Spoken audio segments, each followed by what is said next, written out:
Oppositional ఓడిడి అంటే oppositional deficit disorder.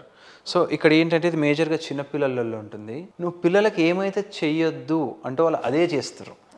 భలే connect అయ్యారు సార్.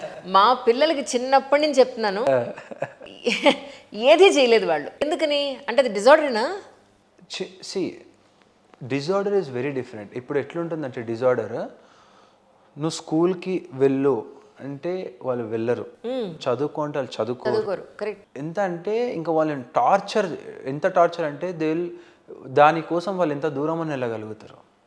సో ఆ విధంగా ఉంటుంది అనమాట ఓడిడి అనేది. వాళ్ళు ఇతరులను హామ్ చేయడం, వీడి హామ్ చేసుకోవడం, దానికి పోవద్దని ఆ లెవెల్లో హామ్ చేసుకునే వరకు వచ్చేటప్పుడు డిజార్డర్ అంటాం. అపోజిషన్. చిన్నపిల్లలు జనరల్గా ఏమని అంటే వెళ్ళను అని అంటారు, పోము అని అంటారు.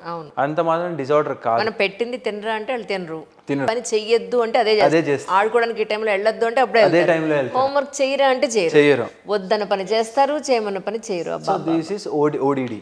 సో ఓడిడి కూడా ఈ రోజుల్లో చాలా కామన్ ఉంది and many patients are suffering with ODD. చిన్నపిల్లలు దీనికి కూడా ట్రీట్మెంట్స్ ఉన్నాయి అండ్ రిజల్ట్స్ కూడా మంచిగా వస్తుంది. అలా అనడం కామన్, కానీ దాన్ని ఎక్స్ట్రీమ్ లెవెల్కి తీసుకెళ్ళడం అనేది ఓడిడి ప్రాబ్లం.